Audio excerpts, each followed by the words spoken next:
কি এটা?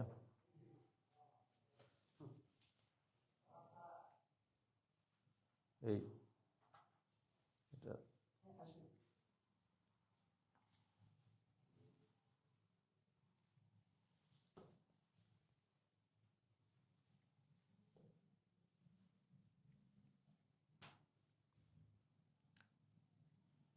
হয়েছে?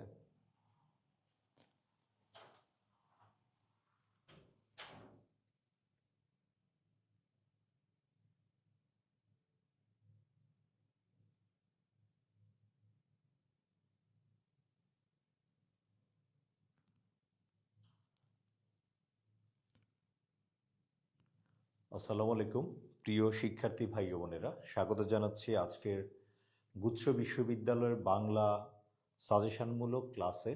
এবং এই ক্লাসটিতে যারা যুক্ত হচ্ছ, প্রথমে আমাকে একটু সহযোগিতা করবা ক্লাসটা স্টার্ট করতে। সাউন্ড ঠিকঠাক শুনতে পাচ্ছ কিনা এবং বোর্ডটা ক্লিয়ারলি দেখা যাচ্ছে কিনা, দুইটা বিষয় একটু সহযোগিতা করবা আমাকে।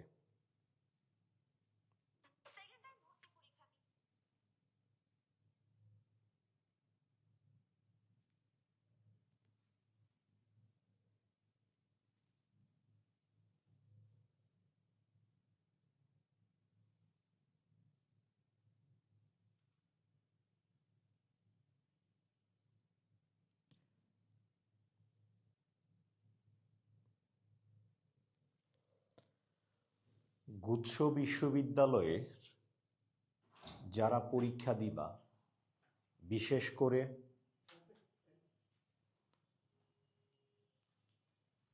করে বাংলা এমন একটা বিষয়, চাইলে বাংলায় অনেক নাম্বার তোলা যায়, আবার অনেকে যথার্থ প্রস্তুতি না থাকার কারণে, খামখেয়ালিপনার কারণে আসলে বাংলায় প্রত্যাশিত নাম্বার পাওয়াটা অনেকাংশে হয়ে ওঠে না। তো কোন কোন জায়গায় প্রবলেম? আসলে বাংলা আমরা সেই ইন্টারের ফার্স্ট ইয়ার থেকে পড়া শুরু করেছি। Bangla inter first year, second year, তারপরে টেস্ট, তারপরে বোর্ড ফাইনাল, তারপরে এডমিশন টেস্ট, অনেকগুলো ইউনিভার্সিটি পরীক্ষায় পার্টিসিপেট করলা তোমরা।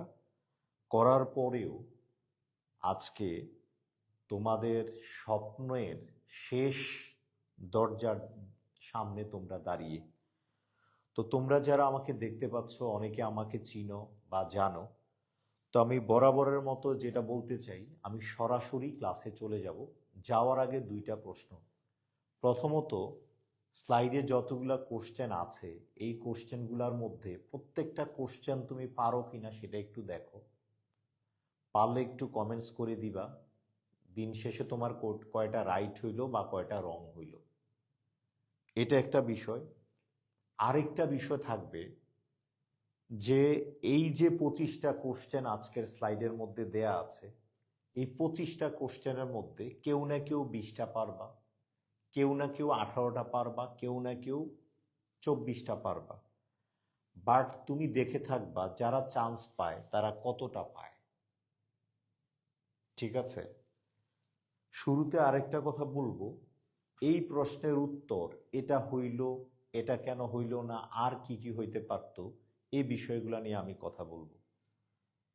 আমার একটা অভিজ্ঞতার জায়গা থেকে একটা কথা বলি। অনেকে ক্লাসের মধ্যে মজা খুঁজেছ, ফান খুঁজেছ, ক্লাসের মধ্যে পড়ার নামে ভণ্ডামি করেছ।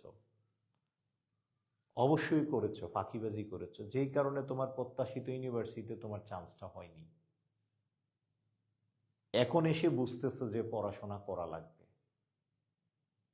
যাদের এই রিয়েলাইজেশনটা আছে, ফাঁকিবাজি করেছো বিদায় অতীতে চান্স পাও নাই, বাট এই মুহূর্তে নিজের আত্মপরিচয়টাকে আরো বেশি শানিত করার জন্য তোমার পড়াশোনা করা দরকার, তারাই আজকের ক্লাসটা করো।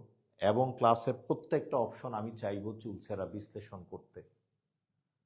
সো আশা করি আজকের ক্লাসটা তোমার স্বপ্নকে বাস্তবে রূপ দেওয়ার মতো একটা ক্লাস। তো কে কোথা থেকে দেখছো? সরাসরি আমরা লজিক্যাল কোশ্চেনের উত্তর চলে যাই। একটু খেয়াল করো কোন কোন জায়গা থেকে এই প্রশ্নগুলো আসতে পারে। গুচ্ছভুক্ত বিশ্ববিদ্যালয়ে ভর্তি পরীক্ষা, পরীক্ষা বানানটা দীর্ঘিকার দিয়ে হবে, 22-23 সেশন, 2 ইউনিট এবং প্রশ্ন সমাধান। এটা প্রিভিয়াস ইয়ারের প্রশ্ন তোমার কাছে আছে, হয়তো বা তুমি দেখেছো বা সলভ করেছো, বাট একটু আমার মতো করে একটু সলভ করো। তরু ছায়া মসি মাখা, এই শব্দ বন্দে, এই শব্দ বন্দে, এই শব্দ বন্দে মসি কি অর্থে ব্যবহৃত হয়েছে ব্যাখ্যা করে। এমন কিছু জানা হয়েছে। তরু ছায়া মসি মাখা, এই শব্দ বন্দে মসি কি অর্থে ব্যবহৃত হয়েছে ব্যাখ্যা করো। প্রথমত একটা কথা বলতে চাই, এই তরু ছায়া মসি মাখা এটা কোন কবিতার লাইন তোমরা জানো? এটা হচ্ছে সোনার তরী কবিতার লাইন। কোন কবিতার লাইন? সোনার তরী কবিতার লাইন।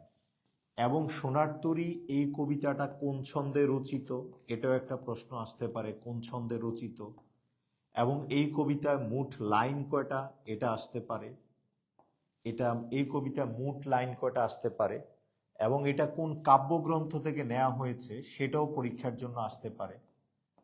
এরপরে ধরো আরেকটা আসতে পারে, রবীন্দ্রনাথ ঠাকুর এই কবিতাটা কোথায় বসে লিখেন সেটা আসতে পারে, কোথায় বসে লিখেন সেটা লিখতে পারে।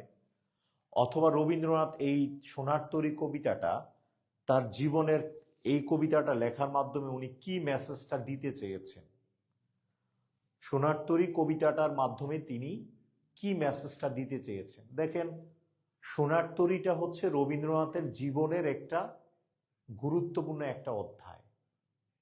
যেমন দেখো তো ভাইয়া, রবীন্দ্রনাথ তার ব্যক্তি রবীন্দ্রনাথের জায়গায় এই পৃথিবীতে হয়নি, কিন্তু রবীন্দ্রনাথের সাহিত্য কর্মগুলোর জায়গা পৃথিবীতে স্থান পেয়েছে। এখন লও আমারে করুণা করে, এই মহাকাল, এই পৃথিবী কি রবীন্দ্রনাথকে স্থান দিয়েছে? দেয়নি, দিয়েছে রবীন্দ্রনাথের কর্মের। তার মানে গভীর জীবন দর্শনের কথা বলা হয়েছে এই কবিতাতে। এই যে দেখো, এডমিশন টেস্টের জন্য তুমি অনেক প্রস্তুতি নিয়েছো, বাট যাদের চান্সটা হয়নি তাদেরকে সমাজ কিভাবে দেখছে, তোমার জীবনের সাথেও কবিতাটা মিলে। আবার পরীক্ষা কোশ্চেন আসতে পারে, সোনার তরী কবিতাটা কোন সমাস? এটাও যদি পরীক্ষা আসে, সোনার তরী কবিতাটা কোন সমাস, তাহলে হচ্ছে অলুক ষষ্ঠী তৎপুরুষ সমাস। কেন অলুক ষষ্ঠী তৎপুরুষ সমাস? রটা আছে, লোপ পায় নাই। এই জায়গার ভিতরে খেয়াল করো, মসি কি অর্থে ব্যবহৃত হয়েছে। এই যে কয়দিরিকার কি, এটা কি নাউন নাকি অ্যাডজেক্টিভ? কয়দিরিকার কি এবং কয়ঋষিকার কি এর মধ্যে কি পার্থক্য আছে, এটা দিয়েও একটা প্রশ্ন আসতে পারে। একটা জিনিস একটু খেয়াল করো, সোনার তরী কবিতাটার দিকে এই যে কয়ঋষিকার কি, তোমার নাম কি, যে প্রশ্নের উত্তর মানে হচ্ছে হা বা না দ্বারা প্রশ্ন করলে উত্তর দেয়া যায়, সেক্ষেত্রে কি হবে? কয়ঋষিকার কি। আর যে প্রশ্নের উত্তর হা বা না দিয়ে দেয়া যায় না, সেক্ষেত্রে কি হবে? কয়দিরিকার কি, তোমার নাম কি। কয়দিরিকার কি এর পরে যদি তুমি একটা ভার্ব দেখো, ভার্ব ক্রিয়াপদ দেখো, তাহলে এই কয়দিরিকার ক্রিয়াটা হবে সর্বনাম। কি হবে বলতো? সর্বনাম। একটা এক্সাম্পল লিখলাম, এতক্ষণ, এতক্ষণ কি করেছো, এতক্ষণ কি করেছো। এই যে কয়দিরিকের পরে কি আছে? করেছো আছে। করেছোটা কি? একটা ভার্ব। ভার্ব থাকার কারণে এই কয়দিরিকের কিটা হচ্ছে কোন পদ বলতো? সর্বনাম পদ। কোন পদ? সর্বনাম পদ। আবার কয়দিরিকের কি এর পরে যদি তুমি হচ্ছে নাউন দেখো, তাহলে এই কয়দিরিকের কিটা হবে অ্যাডজেক্টিভ। কি হবে? অ্যাডজেক্টিভ হবে। যেমন তোমাকে বললাম এতক্ষণ, এতক্ষণ হচ্ছে কি কথা বলেছো, কি কথা বলেছো। এই জায়গায় কথাটা কি? নাউন। তাহলে আগের কয়দিরিকের কিটা কি? তাহলে অ্যাডজেক্টিভ। কি বলতো? অ্যাডজেক্টিভ। তার মানে একটা প্রশ্নের উত্তর এটা কেন হইলো, আর কি কি হইতে পারতো, কি কি বলা দরকার সেটা একটু খেয়াল করো। অনেকে এই জায়গায় রাইট উত্তর দিয়েছ মসি। আচ্ছা, অসির চেয়ে মসি বড়, একটা কথা আছে। অসির চেয়ে কি বড়? মসি বড়। এর মানে অসিটা কি আর মসিটা কি আমাকে একটু বলো তো। এই যে অসির চেয়ে মসি বড়, অসির চেয়ে মসি বড়, অসি অর্থ কি আর মসি অর্থ কি আমাকে একটু কমেন্টস অংশে জানাবা। অসি অংশ কি, অসি অর্থ কি আর মসি অর্থ কি আমাকে একটু জানাও। অসি কি আর মসি কি? ঠিক আছে, ওসি অর্থ আমি জানি একটা, মসি অর্থ একটা জানি, বাট এই জায়গার ভিতরে এই মসিটা কবিতায় রবীন্দ্রনাথ ঠাকুর কি অর্থে ব্যবহার করেছে? যারা কবিতাটা না পড়ে থাকো তারা হয়তো আনসার দিবা কেউ ছুরি, কেউ উত্তর দিবা কি বলতো কলম। ঠিক আছে, এমন কিছু একটা উত্তর দিবা। বাট রবীন্দ্রনাথ ঠাকুর কবিতায় কি অর্থে ব্যবহার করেছে সেটাই হচ্ছে এই জায়গার মেসেজ। আমি 10 জনের নাম বলবো না, আমি ফার্স্ট সেকেন্ড থার্ডের নাম বলবো, একটু কমেন্টস অংশে বলে দাও যে আসলে কারা হচ্ছে রাইট উত্তর দিতে পেরেছো। আমি 3 জনের নাম বলবো, দ্রুত দ্রুত হচ্ছে রাইট উত্তর বলে দাও। ঠিক আছে, এই জায়গার ওসি আর মসি কি একটু বলো দ্রুত। রাইট উত্তর দিয়েছো, অনেকে রাইট উত্তর দিয়েছো, সেদিকে আমি যাব না, বাট আমি যাব হচ্ছে এই জায়গাটার ভিতরে। এটা রাইট উত্তর হচ্ছে কালো রং। কোন রং? কালো রং। বাট আমার প্রশ্ন হচ্ছে ওসি অর্থ নর্মালি কি আর মসি অর্থ নর্মালি কি, এই দুইটা বিষয় আমাকে একটু কমেন্টস অংশে জানাবো। আমি পরবর্তী স্লাইডে চলে যাচ্ছি। ওকে ওকে, এরপরে দেখো যেই কোশ্চেনটার মধ্যে আমি যাইতে চাই সেটা হচ্ছে আলীনগরের সন্ধি কত সালে করা হয়? আলীনগরের সন্ধি কত সালে করা হয়? এই প্রশ্নটা কোন জায়গা থেকে আসা? এই কোশ্চেনটা কোন জায়গা থেকে করা বস? আমি লাইভে ভাই। হ্যাঁ হ্যাঁ হ্যাঁ, ওকে। তো যেটা বলতে চাচ্ছিলাম সেটা হচ্ছে আলীনগরের সন্ধি কত সালে করা হয়েছে। এই জায়গার ভিতরে একটা খেয়াল করেন, আলীনগর, আলীনগরটা বেসিক্যালি একটা সিরাজউদ্দৌলা নাটক। এই সিরাজউদ্দৌলা নাটকটা, এই যে সিরাজউদ্দৌলা নাটকটার প্রতিটি লাইন দাগিয়ে দাগিয়ে কারা কারা পড়ছো একটু খেয়াল করো। সিরাজউদ্দৌলা নাটকের প্রত্যেকটা লাইন কারা কারা দাগিয়ে দাগিয়ে পড়ছো একটু খেয়াল করো। এই জায়গায় খেয়াল করো, আলীনগরের পূর্ব নাম কি ছিল? আলীনগরের পূর্ব নাম কি ছিল একটু কমেন্টস অংশে জানাও। এবং হচ্ছে আলীনগরটা সিরাজউদ্দৌলার কার, মানে হচ্ছে আলীনগরটা সিরাজউদ্দৌলা কার নাম, কার সম্পর্কে করেছিলেন? তার নানা সম্পর্কে করেছিলেন। এই যে আলীনগরের দায়িত্ব কাকে দেয়া হয়েছিল? আলীনগরের দায়িত্ব কাকে দেয়া হয়েছিল? আলীনগরটা কোন নবাবকে দেয়া হয়েছিল, কোন রাজাকে দেয়া হয়েছিল? এরপরে খেয়াল করেন যে প্রশ্নটা আসছে এই জায়গা থেকে অনেকগুলা প্রশ্ন কিন্তু পরীক্ষা চলে আসে। আলীনগরের পূর্ব নাম কি ছিল?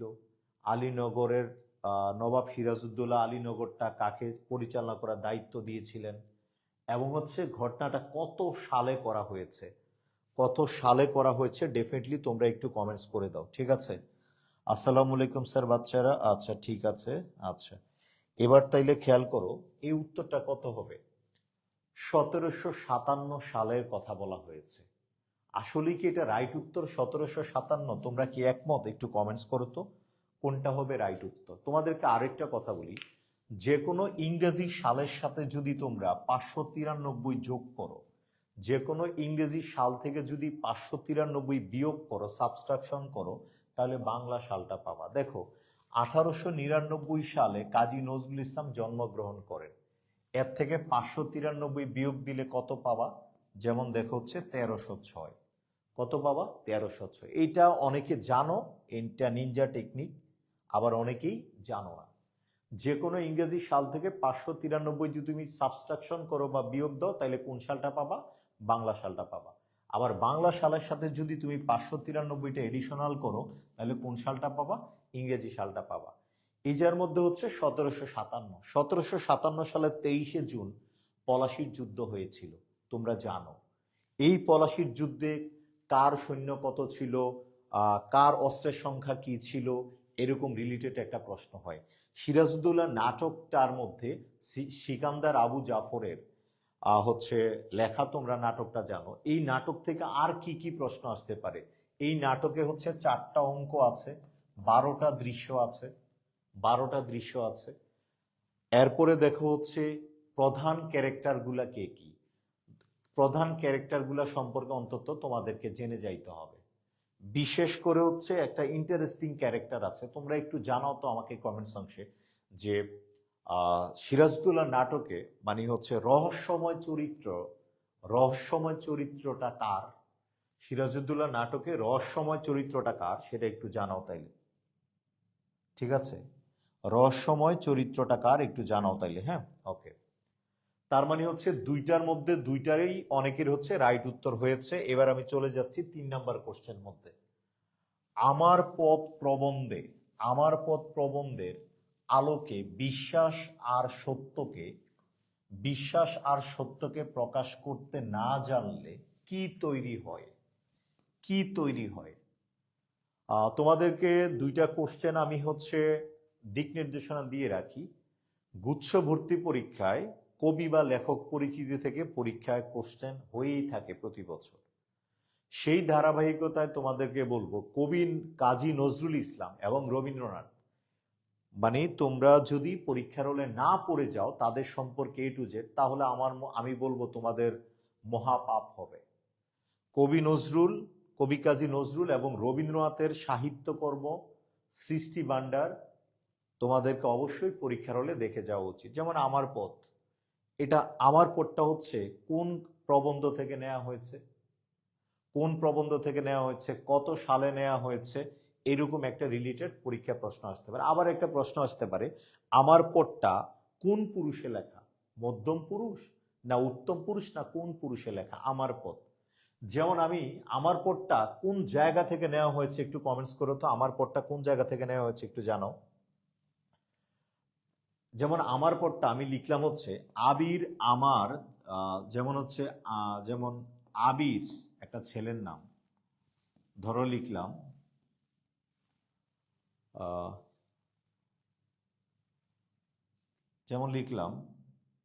রুদ্র ও মঙ্গল। আবিরের সেটা হচ্ছে রুদ্র মঙ্গল। যেমন আমি একটা কথা লিখলাম, একটা ছেলের নাম হচ্ছে আপন। কি লিখলাম? আপন। আপন এর 2 ভাই। আপনের কয় ভাই? 2 ভাই। আপনের কয়টা ভাই? 2টা ভাই। একটা নাম হচ্ছে রুদ্র, আরেকটার নাম কি বলতো? মঙ্গল। আপনের 2 ভাই, একটা নাম হচ্ছে রুদ্র, আরেকটার নাম কি? মঙ্গল। এই কথাটা মনে রাখলে তুমি টেকনিক্যালি এই জায়গাটাকে মনে রাখতে পারো। আতে কি? আমার। পথে কি? পথ। নতে কি বুঝলাম? কাজী নজরুল ইসলাম। তার মানে আমার পথটা হচ্ছে কাজী নজরুল ইসলামের রুদ্র মঙ্গল প্রবন্ধ থেকে নেওয়া হয়েছে। কোন জায়গা থেকে? রুদ্র মঙ্গল প্রবন্ধ থেকে নেওয়া হয়েছে। এবার দেখো, আমার পথ প্রবন্ধের আলোকে বিশ্বাস আর সত্যকে প্রকাশ করতে না জানলে কি তৈরি হয়?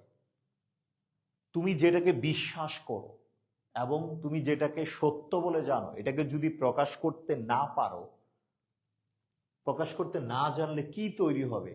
স্বনির্ভরতা, পরনির্ভরতা, ভয় এবং দম্ভ।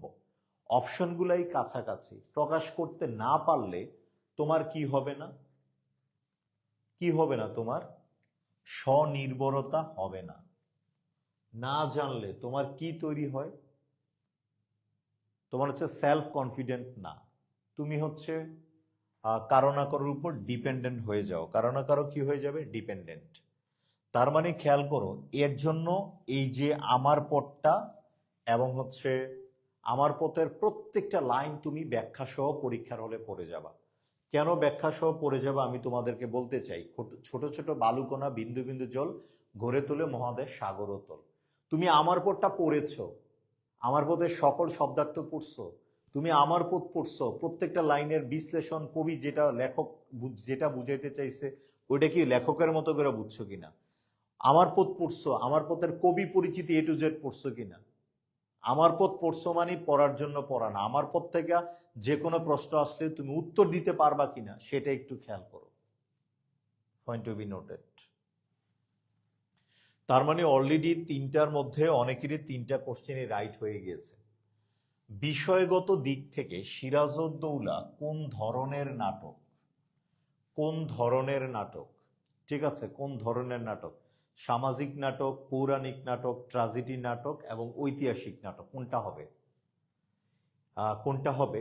জাস্ট হচ্ছে সমাজকে কেন্দ্র করে যে নাটক, সমাজকে কেন্দ্র করে যে নাটক, যেমন ধরো একটা সামাজিক নাটকের কথা বলি, যেমন পদ্মা নদীর মাঝি।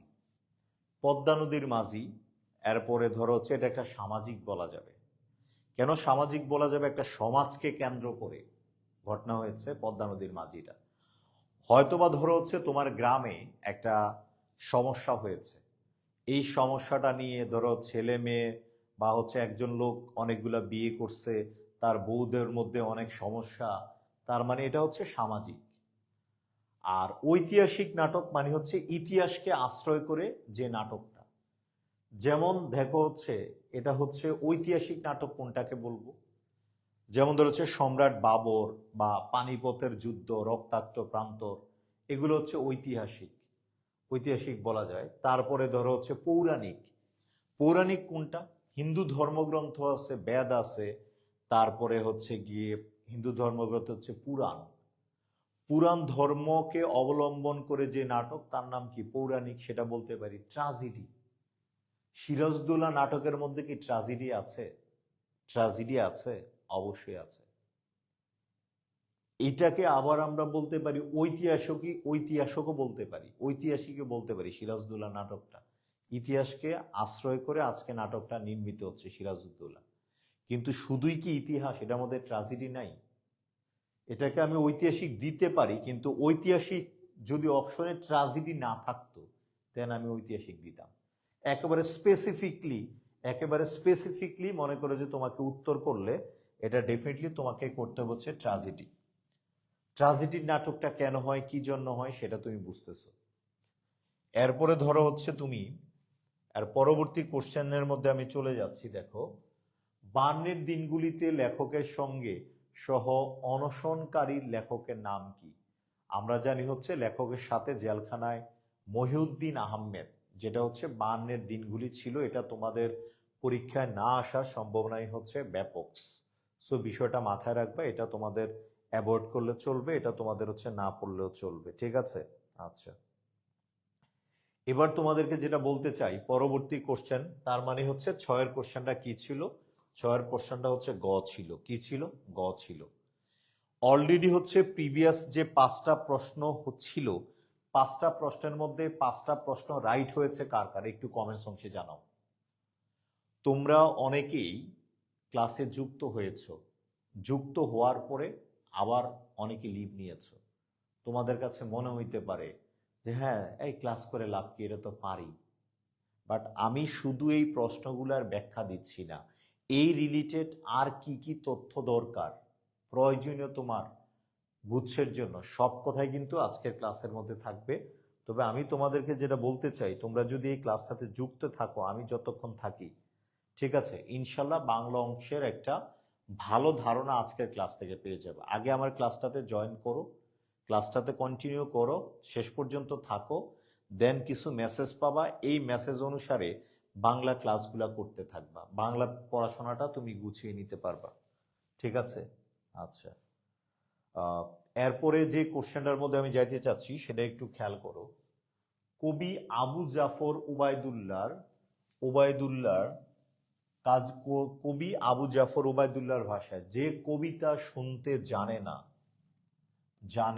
যে কবিতা শুনতে জানে না, সে আজীবন কি থেকে যাবে? আজীবন কি থেকে যাবে? এই যে আমি কি মানে হচ্ছে এই যে কবিতাটা আছে, এই কবিতাটা, যেমন আমি কিংবদন্তির কথা বলছি কবিতার, এই কবিতার আগের লাইন এবং পরের লাইন মনে রাখাটা so tough, so tough, honestly speaking এই কবিতাটা মনে রাখাটা হচ্ছে সো টাফ। তো তোমরা এই জায়গার মধ্যে, যেমন উনি সরকারে কি দায়িত্ব পালন করেছেন এবং এই জায়গার ভিতরে কোন ওয়ার্ডটা কতবার, মানে কোন শব্দটা কতবার, কোন শব্দ কতবার, কোন শব্দ কতবার, এই জায়গাটার ভিতরে তোমরা একটু গুরুত্ব দিবা। তবে লেখক পরিচিতিটা বেশি ইম্পর্টেন্ট না এই জায়গা থেকে, লেখক পরিচিতিটা এই কবিতার জন্য বেশি একটা গুরুত্বপূর্ণ না। কবি আবু জাফর ওবায়দুল্লাহ যে কবিতা শুনতে জানে না, সে আজীবন কি থেকে যাবে? অজ্ঞ, ভীতু নাকি প্রাচীন?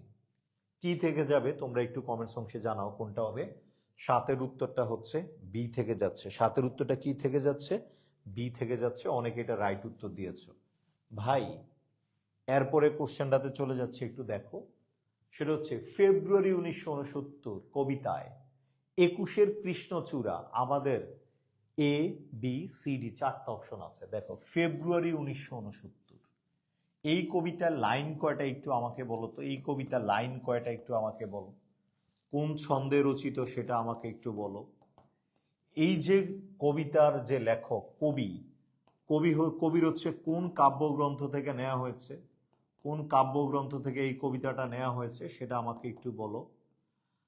তারপরে হচ্ছে মুক্তিযুদ্ধের সময় তিনি কি নামে লিখতেন, মুক্তিযুদ্ধের সময় উনি কি নামে লিখতেন, মুক্তিযুদ্ধের সময় কি নামে লিখতেন।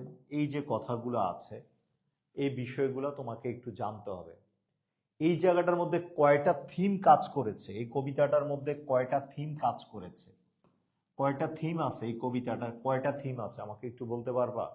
এই কবিতাটায় বেসিক্যালি কয়টা থিম আছে, বেসিক্যালি কয়টা থিম আছে একটু দেখো। দেখো ভাই, ফেব্রুয়ারি মাস বেসিক্যালি কয় দিনে হয়, ফেব্রুয়ারি মাস বেসিক্যালি কয় দিনে হয়, 28 দিনে হয়। তার মানে এই কবিতায় লাইন কয়টা বলো তো, 28টা। কয়টা বলো তো, 28টা। এরপরে বাকি যে প্রশ্নগুলা তোমাকে একটু বলতে চাই। মুক্তিযুদ্ধের সময় তিনি হচ্ছে মজলুম আদিব নামে লিখতেন, মজলুম আদিব নামে লিখতেন, এটা তোমরা একটু জানো। আরেকটা বিষয় তোমাকে বলতে চাই, তার যে জন্মস্থান, তার জন্মস্থান হচ্ছে পুরান ঢাকার মাহট্টুলিতে। পুরান ঢাকার কোন টুলিতে, মাহট্টুলিতে। পুরান ঢাকার কোথায়, মাহট্টুলিতে তার জন্ম। তার পৈতৃক নিবাস হচ্ছে পাহাড়তলি না পাড়াতলি। তার পৈতৃক নিবাস, তার বাবার বাড়ি হচ্ছে কোথায়, নরসিংদী জেলার পাড়াতলি গ্রামে, নরসিংদী জেলার রায়পুরা থানার পাড়াতলি গ্রামে। তার একটা বিখ্যাত কবিতা আছে, তোমরা যে দেখে শুনে থাকবা, মেঘনা নদী দেব পারি কল ওলা এক নাই, আবার আমি যাব আমার পাড়াতলি গায়ে। কোন গায়ে, পাড়াতলি গায়ে। কোন গায়ে, পাড়াতলি। পাড়াতলিটা কোথায়, পাড়াতলি হচ্ছে নরসিংদীতে। আবার দেখো পাহাড়তলি কোথায়, পাহাড়তলি হচ্ছে চট্টগ্রাম। পাহাড়তলি কোথায়, চট্টগ্রাম। চট্টগ্রামকে বলা হয় বাংলাদেশের প্রবেশদ্বার, 12 আউলিয়ার শহর। আর সিলেটকে বলা হয় 360 আউলিয়ার শহর। তার মানে অনেকগুলা কথা বলে আসছি। দেখো ফেব্রুয়ারি, তার মানে কি, এটা হচ্ছে ভাষা আন্দোলন নিয়ে রচিত। আবার 1969 কি হয়, 69 কি, গণ অভ্যুত্থান। দুইটা বিষয় চলে আসছে এই জায়গার ভিতরে। বেসিক্যালি দুইটা থিমকে অবলম্বন করে এই কবিতাটা রচিত। তার মানে এই প্রশ্নের উত্তরটা কি হতে যাচ্ছে, 8 নম্বরের, 8 নম্বরটা, 8 নম্বরটা ডেফিনেটলি হতে যাচ্ছে। অনেকে রাইট উত্তর দিয়েছ, চেতনারি রং। 8এরটা কত হচ্ছে, চেতনারি রং। গুড। 8এরটা কি হচ্ছে, চেতনারি রং হচ্ছে। বিষয়গুলো একটু ফোকাস করবা। এই কবিতাটা অনেক অনেক বেশি গুরুত্বপূর্ণ, ফেব্রুয়ারি 1969টা মাথায় রাখবা। মাসি পিসির পেশা কি ছিল, মাসি পিসির পেশা কি ছিল, মানে প্রফেশন কি ছিল, অন্যর বাড়িতে শ্রম দেয়া। এই যে মাসি পিসি, মানিক বন্দ্যোপাধ্যায়, এই যে বন্দ্যোপাধ্যায় বানানটা একটু কমেন্টস করো তো আমাকে। মাসি পিসির বানানের, মাসি পিসি যে গল্পটা আছে, এই গল্পটার লেখকের নাম মানিক বন্দ্যোপাধ্যায়। এই বন্দ্যোপাধ্যায় বানানটাও তোমার পরীক্ষার হলে অপশনে আসতে পারে, কারেক্ট স্পেলিং এ তোমাকে দিতে পারে। দেখি তো তোমরা একটু যারা জানো একটু কমেন্টস অংশে জানো যে বন্দ্যোপাধ্যায় তাদের পেশা কি ছিল, তাদের স্ট্রাগলটা ছিল। এই জায়গার ভিতরে দেখো আরেকটা কথা যদি তোমাদেরকে বলতে চাই, প্রত্যেকটা লাইন তোমাদের পড়া আছে, তবে এই জায়গা থেকে তোমাদের হচ্ছে মাসি পিসি থেকে শব্দার্থগুলো একটু খুবই ইম্পর্টেন্ট। শব্দার্থগুলো ইম্পর্টেন্ট, এবং হচ্ছে মাসি পিসি থেকে হচ্ছে উক্তিগুলো অনেক বেশি ইম্পর্টেন্ট। উক্তি কোনটা কার উক্তি সেটা একটু খেয়াল করো। বেলা আর বেশি নেই কৈলেশ, উক্তিটা কার বলো তো। বেলা আর বেশি নেই, বেলা আর বেশি নেই, বেলা আর বেশি নেই কৈলেশ, বেলা আর বেশি নেই কৈলেশ, এই উক্তিটা কার একটু আমাকে একটু জানাও তো। বেলা আর বেশি নেই কৈলেশ, এই উক্তিটা কার। বেলা আর বেশি নেই কৈলেশ, উক্তিটা কার। বেলা আর বেশি নেই কৈলেশ, উক্তিটা কার। বেলা আর বেশি নেই কৈলেশ। এটা মাসির নাকি পিসির? বেলা আর বেশি নেই কৈলাস, বেলা আর বেশি নেই কৈলাস উক্তিটা কার একটু বলো। এটা হচ্ছে বেলা আর বেশি বেলা বেশি নেই কৈলাস উক্তিটা হচ্ছে মাসির, বেলা আর বেশি নেই কৈলাস উক্তিটা হচ্ছে পিসির। উক্তিটা হচ্ছে কি কার বলতো? পিসির। এবার তাহলে দেখো এই কবিতার শব্দ এই রচনার শব্দার্থগুলো ইম্পর্টেন্ট, উক্তিগুলো ইম্পর্টেন্ট, এবং হচ্ছে এই জায়গার ভিতরে আরেকটা বিষয় মাসি পিসি থেকে তোমরা বেশি গুরুত্ব দিয়ে পড়বা, সেটা হচ্ছে খুঁটিনাটি যে তথ্যগুলো আছে, খুঁটিনাটি যে তথ্যগুলো আছে, যেমন হচ্ছে উপকরণ কি কি আছে, বা হচ্ছে তরকারি বা হচ্ছে খাবার দাবার যে এগুলো আছে, ছোটখাটো তথ্যগুলো আছে, এগুলো ইম্পর্টেন্ট। অন্যের বাড়িতে শ্রম দিত না তারা, শহরে কাগজ বিক্রি করা, শহরে চা বিস্কিট বিক্রি করা, শহরে শাকসবজি বিক্রি করা। এটা হচ্ছে একটা সহজ কোশ্চেন ছিল, তোমরা যারা পড়েছো তারা আশা করি আমি যে পারবা, তোমরা হচ্ছে পেরেছো, এটা হচ্ছে মেইন বিষয়। এটা হচ্ছে একটা সহজ কোশ্চেন ছিল। তোমাদেরকে একটা কথা বলি, যদি 30টা কোশ্চেন থাকে, ধরো 25টা কোশ্চেনের কথাই বললাম, ধরো 25টা কোশ্চেন তোমরা দেখবা, ধরো আছে 25টা কোশ্চেন, কথার কথা, এর মধ্যে দেখবা 15টা কোশ্চেন, 15টা কোশ্চেন সবাই পারবে, 15টা কোশ্চেন সবাই পারবে, 15টা কোশ্চেন সবাই পারবে। এর মধ্যে দেখবা 20টা কোশ্চেন, 20টা কোশ্চেন ধরো হচ্ছে 90% স্টুডেন্ট পারবে। কয়টা? 20টা। কয়টা বলো তো? 20টা। এবার হচ্ছে 20টা থেকে 22টা পর্যন্ত হচ্ছে যারা হচ্ছে টপ পজিশন করবে তারা পারবে, টপাররা পারবে। কারা পারবে? টপাররা পারবে। এবং হচ্ছে 2-3টা কোশ্চেন কেউই পারবে না, প্রশ্নের মধ্যে ভুল থাকবে, মিস্টেক থাকবে, কেউই পারবে না এগুলা। সো আশা করি তোমরা হচ্ছে যারা মনে করতেছো যে তোমার সর্বাধিক নাম্বার পাইতে হবে বাংলায় 25টা পাইতে হবে, আসলে ব্যাপারটা এরকম না। তুমি চাইলেও পাবে না, 2-1টা কোশ্চেনের মধ্যে মিস্টেক থাকবেই বা থেকেছে, তোমরা অলরেডি দেখেছো। এবার দেখো, বুঝি উদ্যোগ শব্দদ্বয় কোন গল্পে ব্যবহৃত হয়েছে? এটা একটা বার্নিং কোশ্চেন, ইটস এ আমি বলবো যে একটা গুরুত্বপূর্ণ কোশ্চেন, ফাটাফাটি ইম্পর্টেন্ট একটা কোশ্চেন। দেখি, বুঝি উদ্যোগ শব্দদ্বয় কোন গল্পে ব্যবহৃত হয়েছে, এটা কে উত্তর দিতে পারে? তার নামটা অবশ্যই আমি হচ্ছে লাইভে বলবো। জাস্ট হচ্ছে দেখি কে আগে বলতে পারে এটা। কে বলতে পারবে? বিলাসী, মাসি পিসি, অপরিচিতা এবং মহুয়া। মহুয়া হচ্ছে একটা পালা, মহুয়া হচ্ছে একটা পালা, এটা হচ্ছে চন্দ্রাবতীর লেখা, চন্দ্রাবতীর লেখা একটা পালা। চন্দ্রাবতীকে বাংলা সাহিত্যের প্রথম মহিলা কবি, বাংলা সাহিত্যের প্রথম মহিলা কবি হচ্ছে চন্দ্রাবতী, ঠিক আছে? আচ্ছা, তাহলে এটা অনেকে বলতেছে হচ্ছে মাসি পিসি, মাসি পিসি বলতেছে অনেকে, মাসি পিসি বলতেছে, আসলে কোনটা হবে? নাকি বিলাসী? আচ্ছা, এটার অর্থটা কি একটু বলো তো আমাকে, এটার অর্থটা কি? এটার অর্থটা কি একটু বলো, এটার অর্থটা জানা আছে? তোমরা একটু কমেন্টস করতে থাকো। এই যে বিলাসী, বিলাসী শব্দের অর্থ কি তোমাদের জানা আছে? বিলাসী শব্দের অর্থ হচ্ছে যে বিলাসবহুল জীবনযাপন করে।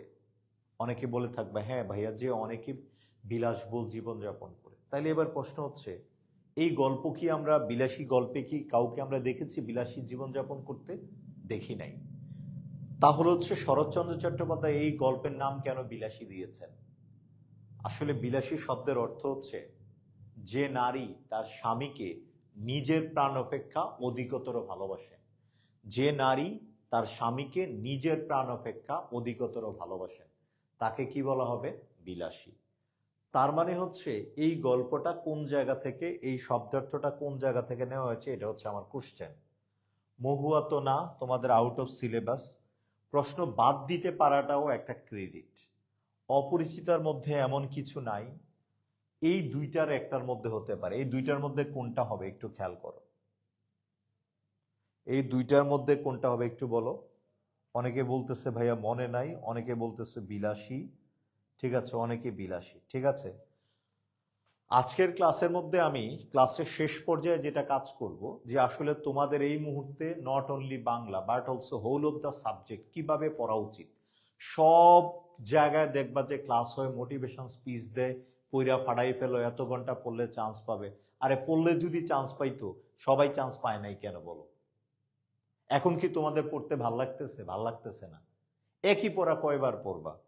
বাট কিভাবে পড়লে তোমার এই মুহূর্তে এনার্জি পাবা এবং প্রবলেম সলভ হবে এবং কিভাবে পড়লে তুমি চান্স পাবা, এই বিষয় নিয়ে আজকে আমি কথা বলবো ইনশাল্লাহ। এবার দেখো, এটা হচ্ছে রাইট উত্তর হচ্ছে বিলাসী।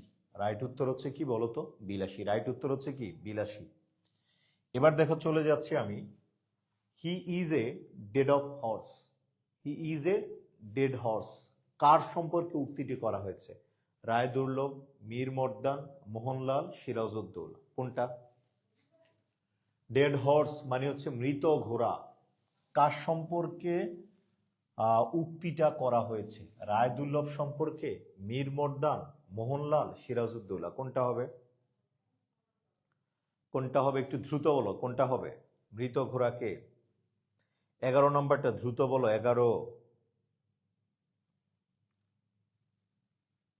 11টা বলো। যেমন ধরো হচ্ছে মীর মর্দান। মীর মর্দান কে ছিল? নবাবের পক্ষের লোক ছিল নাকি নবাবের বিপক্ষের লোক ছিল? মীর মর্দান। মোহনলাল। মোহনলাল এবং মোহনলাল ছিল হচ্ছে নবাবের পক্ষের লোক, মোহনলাল। মীর মর্দান ফরাসি বীর সাফরে। তারপরে হচ্ছে রায় দুর্লভ, সে তো ছিল অর্থ বানিয়েছে, তারা রাজা ছিলেন। সিরাজউদ্দৌলা। এটার উত্তরটা হবে 11 উত্তরটা কি হবে? ডি হবে। 11 উত্তরটা কি হবে? ডি। একজন মাত্র উত্তর দিয়েছেন, শাহজাহান মিয়া, সম্রাট শাহজাহান। ঠিক আছে, সম্রাট শাহজাহান দিয়েছেন। বাকিদের কাছ থেকে জানতে চাচ্ছি, সেটা হচ্ছে একটু খেয়াল করেন। এবার চলে যাচ্ছি 12 নম্বর কোশ্চেনের সঠিক উত্তর কোনটা হবে একটু খেয়াল করো। অপরিচিতা গল্পে মাতৃ আজ্ঞা। মাতৃ আজ্ঞা মানে কি? মায়ের আদেশ মানে হলো মাতৃস্বপ্ন, মায়ের আদেশ, মায়ের নির্দেশনা, মাতৃভূমি। কোনটা? মাতৃ আজ্ঞা বলতে কি বোঝায়? মাতৃ আজ্ঞা, মাতৃ আজ্ঞা জাস্ট হচ্ছে সরাসরি অর্থটা কি দাঁড়াচ্ছে? আর এই জায়গার মধ্যে মেইন বিষয়টা হচ্ছে অপরিচিতা গল্পে।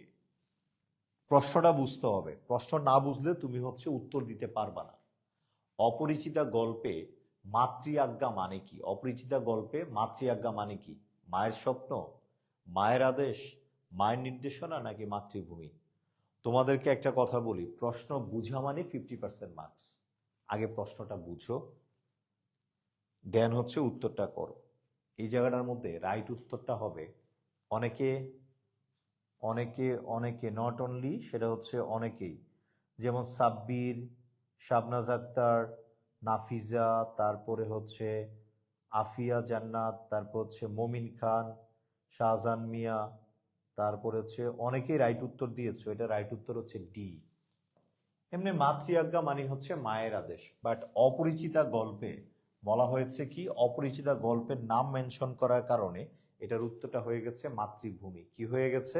মাতৃভূমি হয়ে গেছে। এরপরে দেখো, আমারই সোনার দানে গিয়াছে ভরি। এখানে সোনার দান কি অর্থে ব্যবহৃত হয়েছে? তোমরা একটা জিনিস কি রিয়েলাইজ করতে পারছো? এই মুহূর্ত পর্যন্ত গুচ্ছে 13টা কোশ্চেনে চলে আসছি, এর মধ্যে ম্যাক্সিমাম কোশ্চেন ছিল কি? সাহিত্য অংশ থেকে। তার মানে দেখো, তোমরা যখন কোচিং এ ক্লাস করছো শুধু গ্রামার নিয়ে টাইম স্পেন্ড করছো, গ্রামারের পিছনে সময় দিয়েছো, গ্রামারের কি পারো না, কারক, সমাস, প্রত্যয় পারো না, এইগুলো নিয়ে দৌড়েছো। প্রশ্ন হচ্ছে ওইটা যেটা পরীক্ষার হলে দেওয়া হয়। আমারই সোনার দানে গিয়াছে ভরি, এখানে সোনার দান বলতে কি বোঝানো হয়েছে? 13 নম্বর কোশ্চেনটা কি হবে একটু বলো। আচ্ছা, সোনার দান কি অর্থে ব্যবহৃত হয়েছে? সোনার দান কি নেগলেন্সি করা হয়েছে, খুব বড় করে দেওয়া হয়েছে, নাকি সাধারণ অর্থে? কোন অর্থে দেওয়া হয়েছে? ব্যঞ্জনার্থে, মানে হচ্ছে গুরুত্ব সহকারে বোঝানো হয়েছে। ব্যঞ্জনার্থে মানে হচ্ছে ব্যাখ্যামূলক অর্থে। কোন অর্থে? ব্যাখ্যামূলক অর্থে। 13 নম্বরটা হচ্ছে বেসিক্যালি হচ্ছে ব্যঞ্জনার্থে, সাধারণ অর্থে না। মানে হচ্ছে সোনার দান বলতে লেখকের সকল সৃষ্টিকর্মকে বোঝানো হয়েছে, তার সকল কৃতকাজকে বোঝানো হয়েছে। কথা কি বুঝাতে পারছি? আমারই সোনার দানে গিয়াছে ভরি মানে লেখকের সকল সাহিত্যকর্ম দ্বারা তিনি এই জগৎকে কি করেছেন, মানে হচ্ছে কালের একটা সাক্ষী হয়েছেন। সোনার দাম দ্বারা বোঝানো হয়েছে 13 নম্বর উত্তরটা, অনেকে রাইট উত্তর দিয়েছো, অনেকে ভুল উত্তর দিয়েছো। 13 উত্তরটা হচ্ছে সি। 13 উত্তরটা কি হচ্ছে? সি হচ্ছে। 14 নম্বর নিদাগ। এই যে নিদাগ অর্থ কি? নিদাগ অর্থ কি এবং হচ্ছে নিদাগ কোন ভাষার শব্দ? এটাকে আমাকে একটু কমেন্টস করে জানাও তো, কোন ভাষার শব্দ? নিদাগটা কোন ভাষার শব্দ? এটা একটু কমেন্টস করবা। নিদাগটা কোন ভাষার শব্দ? দেখি কারা পারো। নিদাগ কোন ভাষার শব্দ? এটা একটা ইম্পর্টেন্ট প্রশ্ন। এই জায়গার মধ্যে আমি হচ্ছে 2টা প্রশ্ন অলরেডি আমি ছেড়ে দিলাম। নিদাগ কোন ভাষার শব্দ? 14 নম্বর কোশ্চেনটা যে পারবে বুঝবো যে শব্দের শ্রেণীবিভাগ সম্পর্কে তার হচ্ছে অভিজ্ঞতাটা অনেক, বা শব্দভাণ্ডার সম্পর্কে তার বিস্তর আলোচনা আছে, তার নলেজটা ভালো। ঠিক আছে, নলেজটা ভালো আছে। একটা important question, it's a burning question. 13 না, আমি 14 নাম্বারটা নিয়ে কথা বলছি। 14 নিদাগ। নিদাগ অর্থ কি? জাস্ট হচ্ছে খেয়াল করো নিদাগ অর্থটা কি। নিদাগ অর্থ হচ্ছে গ্রীষ্মকাল, শরৎকাল, মেঘ, কোনটা? বাট আমার আরেকটা প্রশ্ন আছে সাথে সাথে, সেটা হচ্ছে নিদাগ হচ্ছে কোন ভাষার শব্দ? কোন ভাষার শব্দের মধ্যে অপশন দিলাম তৎসম, অপশন দিলাম হচ্ছে দেশি, আর হচ্ছে অপশন সি দিলাম তদ্ভব। এই যে 3টা, তাহলে একটু কমেন্টস করো কোনটা হবে, এ বি সি ডি, কোনটা হবে? নিদাগ। নিদাগ শব্দের অর্থ হচ্ছে গ্রীষ্মকাল। কোন কাল? গ্রীষ্মকাল। ঠিক আছে, নিদাগ হচ্ছে গ্রীষ্মকাল, নিদাগ গ্রীষ্মকাল। আর নিদাগ কোন ভাষার শব্দ? এটা থেকে দেখলে বুঝার কোনো স্কোপ নাই এটা কোন ভাষার শব্দ, নিদাগটা। ঠিক আছে, আমাকে অবশ্যই একটু জানাবা। তোমাদেরকে এই জায়গা থেকে যদি একটা সুযোগ পাইছি বলে দিই, সেটা হচ্ছে খেয়াল করো, এই যে তৎসম শব্দ চেনার উপায় কি কি আছে। কোন একটা শব্দের মধ্যে যদি খণ্ডত্ব দেখো, দীর্ঘিকার দেখো, মূর্ধন্য স দেখো, মূর্ধন্য ন দেখো, তারপর হচ্ছে শয়টয় যদি দেখো, ক্ষীয় যদি দেখো, তারপর হচ্ছে হয়ময় যদি দেখতো, রিকার যদি দেখো, তারপরে হচ্ছে ফলাযুক্ত শব্দ যদি দেখো, ফলাযুক্ত শব্দ যদি দেখো, তারপরে যদি তুমি দেখো সাধারণত যুক্ত বর্ণ যদি দেখো, যুক্ত বর্ণ যদি দেখো, তারপরে হচ্ছে বাংলা 12 মাসের নাম, বাংলা 7 দিনের নাম, 10টা দিকের নাম, এরপরে হচ্ছে হিন্দু ধর্মের অধিকাংশ শব্দ, তারপরে ক্রম বা পূরণবাচকের শব্দ, তারপরে তোমাকে যদি বলতে চাই সেটা হচ্ছে বহুবচন বোধক শব্দ কি, যেমন আবুলি, গুচ্ছ, দাম, নিকর, নিচয়, রাজি, মালা, রাজি, রাশি ইত্যাদি যুক্ত শব্দ, তারপরে সন্ধি, তৎসম স্বরসন্ধি, তৎসম ব্যঞ্জন সন্ধি, তৎসম বিসর্গ সন্ধি, এবার হচ্ছে সংস্কৃত উপসর্গের সকল উদাহরণ, সংস্কৃত প্রত্যয়ের সকল উদাহরণ তৎসম। এক কথা হচ্ছে আমাদের বাংলা অভিধান বা ডিকশনারি শতকরা 25% শব্দ হচ্ছে কি তৎসম শব্দ। বাট কিছু কিছু শব্দ আছে যেগুলা দেখলে বুঝার চিনার কোনো স্কোপ নাই। ঠিক আছে, তারপরও কোন শব্দ? তৎসম। তাই হচ্ছে নিদাগটা হচ্ছে তৎসম শব্দ, চেনার কোনো উপায় নাই। যেমন তোমাকে বললাম হচ্ছে লতা, লতা, ছবি, তারপরে বায়ু, তারপরে হচ্ছে দান, তারপর হচ্ছে ভবন, এই যে দেওয়া হচ্ছে নিদাগ, নিদাগ, জয়, সকাল, বিকাল, নারী, এগুলো হচ্ছে কোন শব্দ? তৎসম শব্দ। এই যেমন দেখো, এই প্রশ্নটা কি তোমার পরীক্ষা আসছে না? আসছে। বাট এটা যদি পরীক্ষা দিয়ে দেয় নিদাগ কোন ভাষার শব্দ, এটা আসলে কি তুমি আন্দোলন করলে হবে? প্রশ্ন ওইটা যেটা পরীক্ষার হলে দেয়া হয়।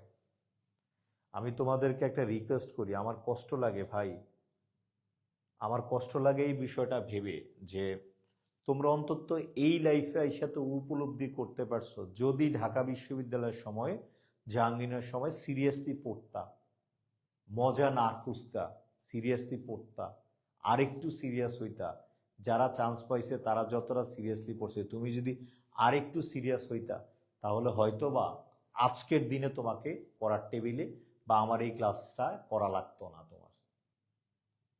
যারা কম পড়তে চায় তারাই সবচেয়ে বেশি পড়ে, আর যারা মানে হচ্ছে ঠিক সময়ে পড়ে তারা কম পড়ে। তোমাদের এই পড়াটা অনেকের অসময়ে পড়া। তোমাদের ফ্রেন্ড যারা চান্স পাইছে তারা এই মুহূর্তে ধরো বিভিন্ন জায়গায় ট্যুর দিচ্ছে, হয়তো নির্বাচন নিয়ে ঘুরতেছে, মজা করতেছে, সেই করতেছে, হয়তোবা অনেক কাজ করতেছে আর তুমি এই মুহূর্তে অনিশ্চয়তার মধ্যে আছো, এই জন্য ঠিক সময়ে ঠিক কাজটা করো ভাই। ঠিক আছে? সেকেন্ড টাইম ভর্তি পরীক্ষার জন্য বসে না থেকে এটাই তোমার লাস্ট সুযোগ মনে করে যদি করো, এটাই তোমার হচ্ছে লাইফের একটা রাইট ডিসিশন হবে ইনশাল্লাহ। এবার দেখো পরবর্তী কোশ্চেনের মধ্যে চলে যাচ্ছি। শালতি অর্থ কি? শালতিটা অর্থ কি? এটা হচ্ছে মাসি পিসি থেকে নেয়া এই গল্পটা, এই অর্থটা। শালতিটা হচ্ছে, শালতি অর্থটা কি? 15 নম্বর কোশ্চেন, সেটা হচ্ছে তোমরা সবাই পারবা। 15 নম্বর হচ্ছে নৌকা বিশেষ। শালতি কি? নৌকা বিশেষ না, শালতি হচ্ছে নৌকা বিশেষ। এটা তোমরা পারবা ইনশাল্লাহ। এটা নিয়ে আর আসলে মাথা না ঘামাইলাম। ঠিক আছে? আচ্ছা, এবার তাহলে দেখো হচ্ছে ক্র্যাক ডাউনের রাত বলতে 71 সালে কোন রাতকে বোঝানো হয়েছে? ক্র্যাক ডাউনের রাত বলতে কোন রাতকে বোঝানো হয়েছে? একটা জিনিস খেয়াল করো। 26শে মার্চ, 25শে মার্চ, 14ই ডিসেম্বর, 16ই ডিসেম্বর, কোনটাকে বোঝাচ্ছে? ক্র্যাক ডাউনের রাত বলতে কোনটাকে বোঝাচ্ছে এবং এটা কোন জায়গা থেকে নেওয়া হয়েছে একটু বলো তো। কোন জায়গা থেকে নেওয়া হয়েছে একটু বলো। 16 নম্বর কোশ্চেনটা একটু বলো। 16 16 নম্বরটা একটু বলো যে ক্র্যাকডাউনের রাত বলতে 1971 সালে কোন রাতকে বোঝানো হয়েছে?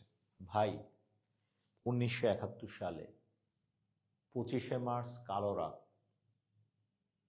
ঢাকা বিশ্ববিদ্যালয় সহ বিশেষ করে ঢাকা বিশ্ববিদ্যালয়ের জহুরুল হক, সার্জেন্ট জহুরুল হক হল, যেটা এটার নাম ছিল আল্লামা ইকবাল হল, মেয়েদের রোকেয়া হল, ঢাকা বিশ্ববিদ্যালয়ের প্রাচ্যের অক্সফোর্ড খ্যাত ঢাকা বিশ্ববিদ্যালয়ে যে নিদারুণ হত্যাযজ্ঞ চালানো হয়েছে, ওই সময়ে যারা ওই ঘটনার শিকার হয়েছে তার এবং তাদের পরিবার জানে এটা কতটা হৃদয় বিদারক, কতটা হচ্ছে জেনোসাইড ছিল। আমার কাছে এটা একটা তথ্য, কিন্তু যার পরিবারে গেছে সেই জানে তার কাছে কেমন লাগে। প্রকৃত অর্থে যারা রাজাকার, যারা দেশের হচ্ছে বিরুদ্ধে কাজ করেছে, তারা আজকে কি করছে দেশের মধ্যে দেখতে পাচ্ছ। আর প্রকৃত যারা মুক্তিযোদ্ধা, যারা দেশপ্রেমিক, যারা দেশকে ভালোবেসেছে, যাদের পরিবারের মুক্তিযুদ্ধে জীবন দিয়েছে, তাদের কি অবস্থা একটু চিন্তা করে দেখো। আমি চাই তোমাদেরকে একটা কথা বলতে, যারা 71-এ রাজাকার ছিল, দেশকে ভুল পথে পরিচালিত করেছে, তাদেরকে আমরা রাজাকার বলি। তদ্রূপভাবে দেখো, তোমার বাবা মা তোমাকে অনেক অপরচুনিটি দিয়েছে, তুমি যেভাবে যতটুক সাপোর্ট তারা যেভাবে দরকার এইভাবেও দিয়েছে তোমার ভবিষ্যৎ বিনির্মাণ করার জন্য। তুমি এই এতটুক সুযোগ পাওয়ার পরেও তুমি এই সুযোগটাকে অবহেলা করছো, মিসবিহেভ করছো, মিসইউজ করছো, তাহলে তুমি চিন্তা করো তো তোমার পরিবারের প্রতি তুমি কি পরিমাণ, কি দায়িত্ব পালনটা করছো। একদিন যখন তুমি বুঝবা তখন আর তোমার এই সময়টা ফিরে আসবে না। এই 18 বছর বয়সে কেউ বুয়েটে ভর্তি হবে, কেউ মেডিকেলে ভর্তি হবে, কেউ পাবলিক ইউনিভার্সিটিতে ভর্তি হবে। 18 বছর বয়সটা খুব ইম্পর্টেন্ট তোমার লাইফে, বিষয়টা মাথায় রাখবা। তার মানে হচ্ছে ক্র্যাকডাউনের রাত হচ্ছে 25শে মার্চ। কত মার্চ? 25শে মার্চ। ডেফিনেটলি তোমরা পারবা, এটা হচ্ছে 25শে মার্চ। তাহারেই পরে মনে কবিতাটি কোন ঋতুকে কেন্দ্র করে রচিত? তাহারেই পরে মনে কবিতাটি কোন ঋতুকে কেন্দ্র করে রচিত? এই জায়গাটা একটু খেয়াল করো। তাহারেই পরে মনে কবিতাটা থেকে কোন কোন জায়গাগুলা থেকে প্রশ্ন আসে? তাহারেই পরে মনে থেকে হচ্ছে কবি সম্পর্কে প্রশ্ন আসে এবং তার হচ্ছে কবি পরিচিতি থেকে প্রশ্ন আসে, এটা ইম্পর্টেন্ট। এবং হচ্ছে কোন শব্দটা কতবার, শব্দ কতবার, এটা একটা পরীক্ষা প্রশ্ন আসে। কোন শব্দটা কতবার, এটা পরীক্ষা আসে। এরপরে হচ্ছে এই জায়গা থেকে কিছু শব্দার্থ পরীক্ষা আসে, শব্দার্থগুলা পরীক্ষা আসে, এটা হচ্ছে ইম্পর্টেন্ট। একটা দেখবা কোন ঋতুকে কেন্দ্র করে রচিত, সেটা হচ্ছে তোমরা একটু ডেফিনেটলি বলে দাও কোন ঋতুকে কেন্দ্র করে রচিত। সেটা হচ্ছে বসন্ত। আমি স্টুডেন্টদেরকে বলতাম যে এই তাহারেই পরে মানে কবিতাটা ভালো করে মনোযোগ দিয়ে পড়ো। এক মেয়ে বলতো না ভাইয়া এটা পড়বো না। কেন পড়বা না? আমি শুনেছি আমার আপু বলেছে এটা নাকি পড়লে নাকি দ্রুত জামাই মারা যায়, মানে বিধবা হওয়া লাগে আর কি। আদৌ এই কথাটা যুক্তিগত লজিক্যালি কি এটা আমি জানি না আর কি। ঠিক আছে, ওকে। তার মানে হচ্ছে মাঝে মধ্যে বললাম না 25টা কোশ্চেনের মধ্যে 18টা 19টা সবাই পারবে। এবার দেখো, প্রমিত বাংলা বানান রীতি অনুযায়ী শুদ্ধ রূপ কোনটি? শুদ্ধ রূপ কোনটি? শুদ্ধ রূপ কোনটি? এই জায়গার প্রশ্নটা হচ্ছে একটা বার্নিং কোশ্চেন, ইম্পর্টেন্ট কোশ্চেন। এটা কোনটা হবে? সত্ত্বাধিকারী এইটার জন্য আমি 30 সেকেন্ড টাইম দিব উত্তর করার জন্য। এটাকে উত্তর দেওয়ার জন্য আমি হচ্ছে 30 সেকেন্ড টাইম নিব। 30 সেকেন্ড। 10 মিনিট না, না না না, 10 মিনিট লাগবে। আসেন আসেন।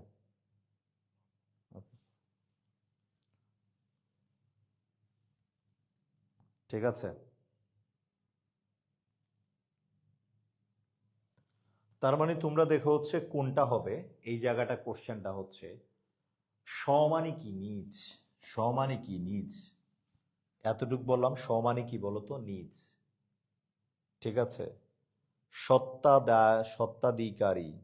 ঠিক আছে, আসলে এটা কোনটা হবে? সত্ত্বাধিকারী কোনটা হবে একটু বলো। আচ্ছা, এই জায়গা থেকে তোমাদেরকে একটা কথা বলতে চাই। এই যে বানান টপিকসটা আছে, এত এত এত তো বানান আছে, তুমি কোন কোন বানানগুলা গুরুত্ব দিয়ে পড়বা। এর জন্য তোমাদেরকে আমি একটা টিপস দিই, সেটা হচ্ছে প্রিভিয়াস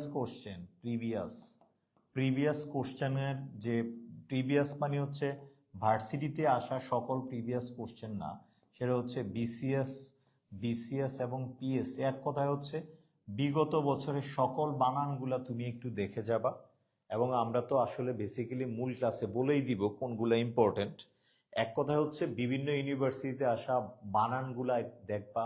বিসিএস এ একই বানানগুলাই প্রায় দেখা যায়, কাছাকাছি বানানগুলো আসে। এক কথা হচ্ছে বানানের জন্য তুমি প্রিভিয়াস এর কোশ্চেনগুলো একটু ভালো করে রিভিশন দিলে আশা করি বানান থেকে আসা প্রশ্নটা তুমি কমন পেয়ে যাবা। তার মানে হচ্ছে এটার উত্তরটা হবে কত হবে? 18 উত্তরটা কত হবে? 2 হবে। 18 উত্তরটা কত হবে? 2 হবে। 2, গুড। অনেকে রাইট উত্তর দিয়েছো, সেটা একটু খেয়াল করো। গড়হাজির শব্দের গড়। আচ্ছা, গড় কোন ভাষার উপসর্গ? বাজে খয়ের আম খাস লা গড়। তার মানে খেয়াল করো, এই জায়গা লিখলাম বাজে খয়ের আম খাস লা গড়। বাজে খয়ের আম খাস লা গড়। এই 6টা হচ্ছে আরবি উপসর্গ। এই 6টা হচ্ছে কোন স্বর্গ? আরবি উপসর্গ। এই 6টা কোন উপসর্গ? আরবি উপসর্গ। বাট এই জায়গার ভিতরে হচ্ছে এই 19 নম্বরের উত্তরটা কত হচ্ছে? সি হচ্ছে। বাট আরবি উপসর্গ থেকে কোন জায়গাটার মধ্যে আমাদের ফোকাস করতে হবে? এই যে 6টা উপসর্গ লিখেছি, বাজে। বাজে অর্থ কি বলতো? খারাপ। এই যে 6টা উপসর্গ আরবিগুলার, এইগুলা অর্থ পরীক্ষা আসতে পারে। বাজে অর্থ কি বলতো? খারাপ। বাজে অর্থ কি বলতো? খারাপ। ক্ষয়ের অর্থ কি বলতো? পানের মশলা। ক্ষয়ের অর্থ কি বলতো? পানের মশলা। এবার দেখো, আম শব্দের অর্থ কি? আম শব্দের অর্থ কি? যেমন আমরা বলি না আম জনতা, সাধারণ জনতা, আম জনতা। খাস মানে কি বলতো? বিশেষ। খাস খাস খাস দিলে বলতেছি তোমরা যাতে চান্স পাও। খাস দিলে বলতেছি তুমি আমার মন ভাঙছো, আল্লাহ যাতে তোমার কি করে? একটা ঠ্যাং ভাঙা দেয়। এই যে খাস মানে কি বলতো? বিশেষ। এই লা শব্দের অর্থ হচ্ছে কি? না। লা শব্দের অর্থ কি বলতো? না। লা শব্দের অর্থ কি? না। এই গড় শব্দের অর্থ কি? পার্থক্য। গড় শব্দের অর্থ কি বলতো? পার্থক্য। খেয়াল করো, তোমার মতের সাথে আমার মতের কি আছে? গড়মিল আছে। কি আছে বলতো? গড়মিল। গড় গড় মানে কি বলতো? পার্থক্য। তোমার মতের সাথে আমার মতের কি আছে? গড় আছে, মানে পার্থক্য আছে। গড়মিল আছে, তার মানে কি? পার্থক্য। তার মানে আরবি এই উপসর্গগুলো অর্থগুলো তোমাকে হচ্ছে পরীক্ষার জন্য জেনে রাখতে হবে। আর উপসর্গ টপিকসটা পরীক্ষার জন্য 100% ইম্পর্টেন্ট। উপসর্গ থেকে 6টা প্যাটার্নে প্রশ্ন আসতে পারে। 6টা প্যাটার্ন। উপসর্গ কত প্রকার? উপসর্গযুক্ত শব্দটা কোন অর্থে ব্যবহৃত হয়েছে? কোনটি কোন ভাষার উপসর্গ? একটা শব্দে কয়টা উপসর্গ আছে? অথবা একটা বাক্য দিয়ে উঠাই দেওয়া বলতে পারে এই বাক্যটার মধ্যে কয়টা উপসর্গ আছে। শুধু ছন্দ মুখস্থ করা মানে উপসর্গ না।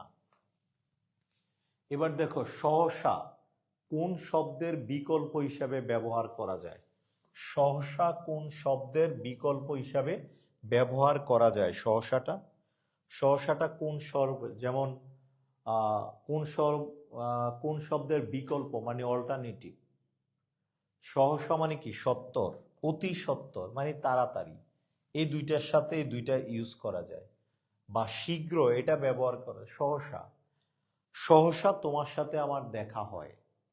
সহসা মানে কি? প্রায় সময়, হঠাৎ করে দেখা হয়। তার মানে হচ্ছে 20-এর উত্তরটা কত হবে বলো তো? 1 হবে। 20-এর উত্তরটা কত হবে? 1। 20-এর উত্তরটা কত হবে? 1।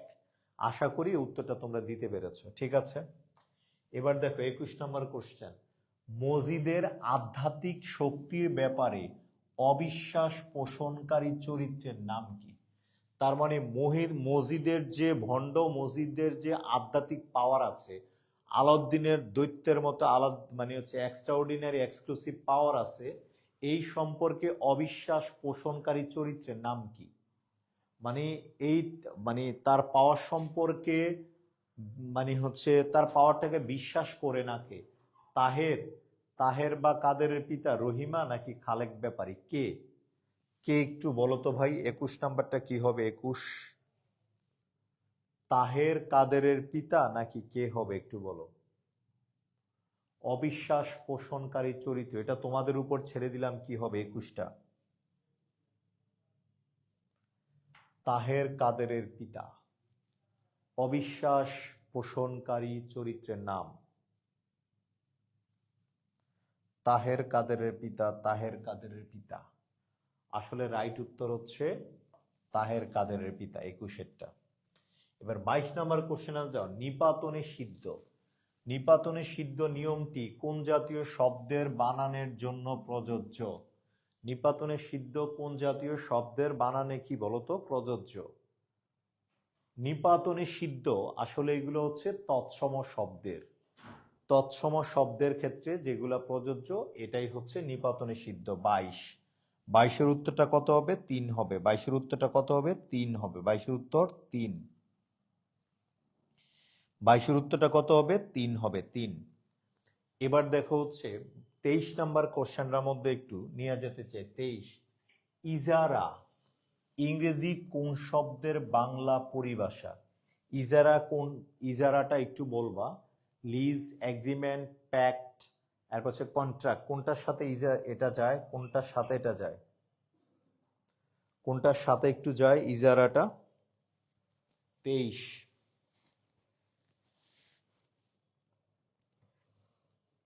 23-এর উত্তরটা কোনটা হবে? যেমন দেখবা, তোমরা শুনে থাকবা গরুর হাট ইজারা নিয়েছে। ইজারাটা বেসিক্যালি কোনটা থেকে? লিজ থেকে নেয়। ইজারা মানে কি বলতো? লিজ। ইজারা মানে কি বলতো? লিজ। ইজারা মানে কি বলেন তো? লিজ থেকে নেয়। কোন জায়গা? এটা হচ্ছে পরিভাষা, মানে হচ্ছে পারিভাষিক শব্দ, নট শব্দার্থ। এবার 24 নম্বর দেখবা, লাল সালু উপন্যাসের সংলাপে, লাল সালু উপন্যাসের সংলাপে কোন অঞ্চলের ভাষা ব্যবহৃত হয়েছে? কোন অঞ্চলের ভাষা?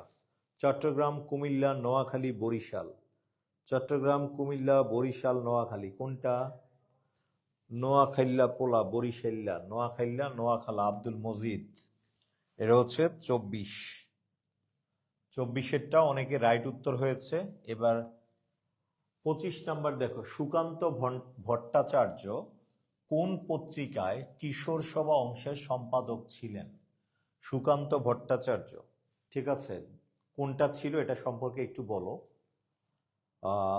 এই জায়গা থেকে সুকান্ত ভট্টাচার্য আমরা জানি তিনি হচ্ছে কিশোর কবি। উনি হচ্ছে যক্ষা রোগে মারা যান, মূলত 20 বছর 9 মাস বেঁচে ছিলেন।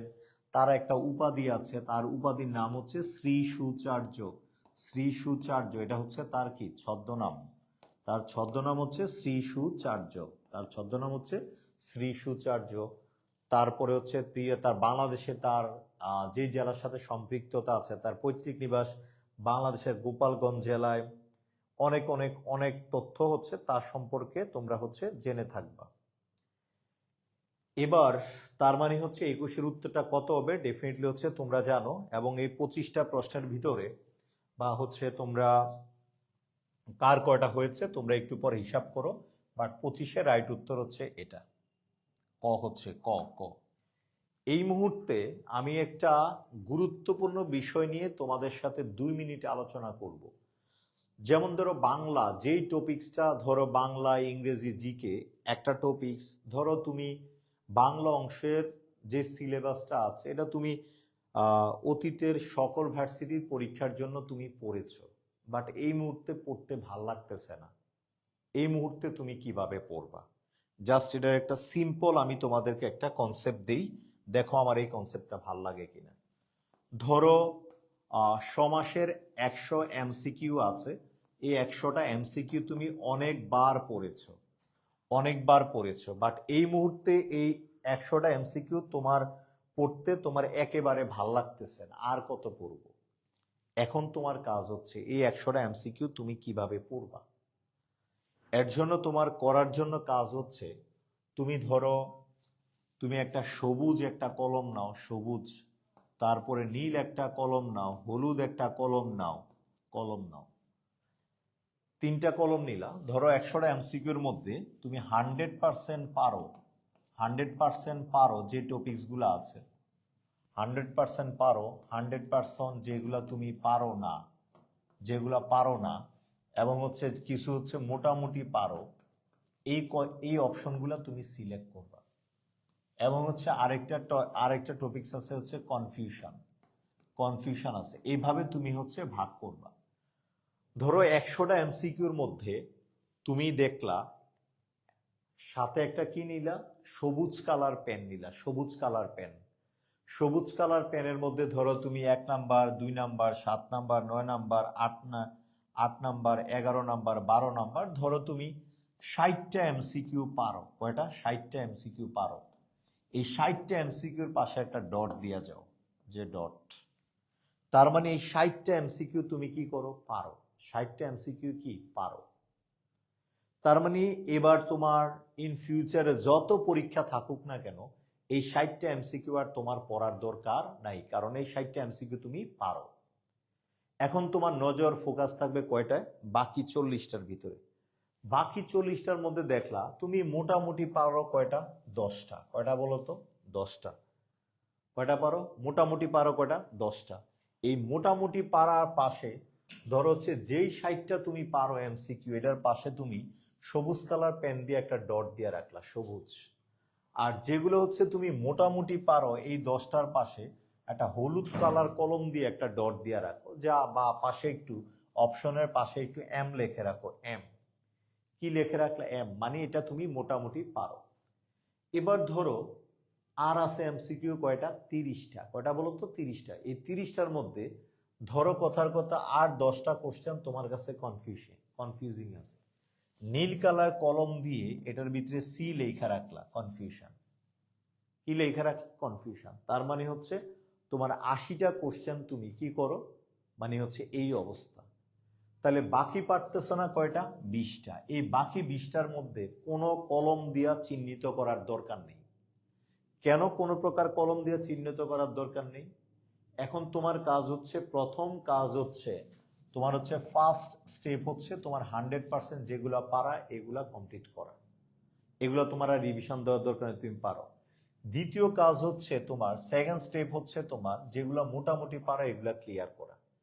এরপরে থার্ড স্টেপ হচ্ছে কনফিউজিং কোশ্চেনগুলা ক্লিয়ার করা।